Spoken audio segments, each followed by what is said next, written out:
ওকে, so এবার আমরা যেটা করব সেটা হচ্ছে যে এখানে একটা প্যানেল কালার সেটিং নামের ব্লক এডিটর থেকে নিয়ে নিয়েছি, কারণ এবার আমরা একটা কালার ফিল্ড বানাবো। সো এটার জন্য আমাদের ফার্স্টে এই যে ব্লক ডট জেসন এর মধ্যে অ্যাট্রিবিউটের মধ্যে আমাদের কি একটা অ্যাড করতে হবে অ্যাট্রিবিউট। সো এটার নাম সাপোজ আমি দিলাম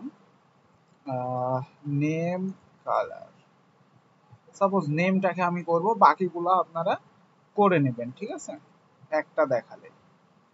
সো আমি এখানে ইন্টার দিচ্ছি। ইন্টার দেওয়ার পর এবার আমি এখানে লিখব টাইপ। এখানে একটা কমা হবে।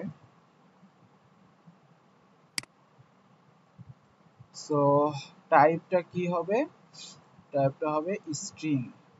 ওকে, আর একটা ডিফল্ট ভাবে আমরা একটা কালার সেট করে দেব। সাপোজ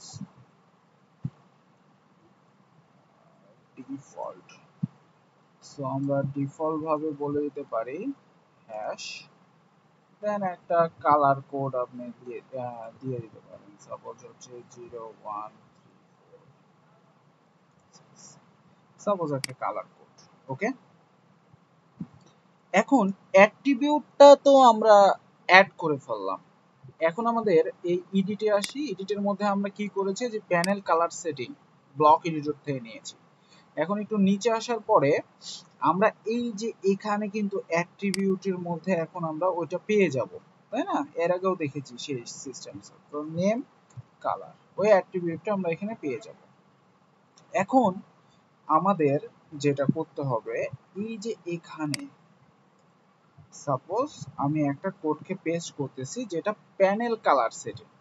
হ্যাঁ, এটার মধ্যে যে টাইটেল আমরা কালার, আর কালার সেটিং এর মধ্যে দেখেন যে ভ্যালু নেম কালারটা অন চেঞ্জ, সেম ভাবে আগের মতোই আমরা যেটা দেবো সেটা, আর এটা লেভেল হচ্ছে নেম কালার। এখন এইটার মধ্যেও আমাদের একটা প্যানেল এই বডিটা অ্যাড করতে পারলে সবচেয়ে বেটার হয়। সো আমি যেটা করব, এটা একটা প্যানেল বডি আলাদা থাকুক, আর এটা একটু আলাদা থাকুক। সাপোজ এটার আগে এটা দিয়ে দিচ্ছি, ঠিক আছে।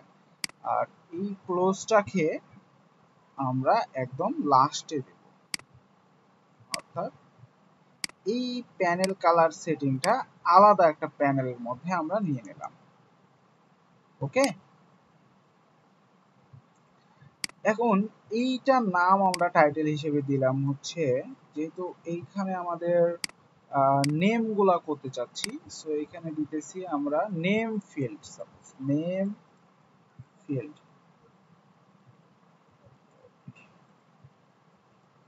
ঠিক আছে, নেম ফিল্ড।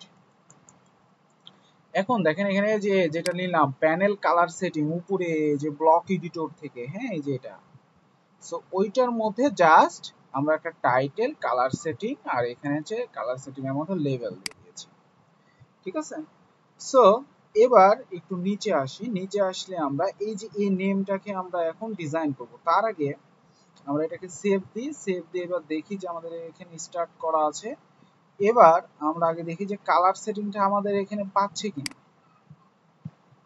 সেটা আগে দেখা দরকার, তাই না? তারপরে আমরা ওটার ভ্যালু করতেছি ঠিকঠাক। সো একটু আসেন, এই যে দেখেন নেম ফিল্ড, আর এখানে কালার চেঞ্জ করার অপশন আসছে। ডিফল্ট ভাবে একটা কালার বসে গেছে কিন্তু। সো এখান থেকে আপনি যে কোনো কালার চুজ করতে পারেন, কিন্তু এখন এখানে ডাইনামিক হয়নি। আমরা জাস্ট এটাকে সেভ করি অন চেঞ্জ, এবার রিলোড দিই। এবার কিন্তু আমাদের এই কালারটা আমাদের কি হবে, এইখানে আসবে, এই নেমটাকে নেবে, ঠিক আছে। দেখেন এই কালারটা কিন্তু নিয়ে নিয়েছে। ওকে, সো নেক্সট আমরা এই টাইটেলটা কিভাবে কালার করব সেটা দেখাবো।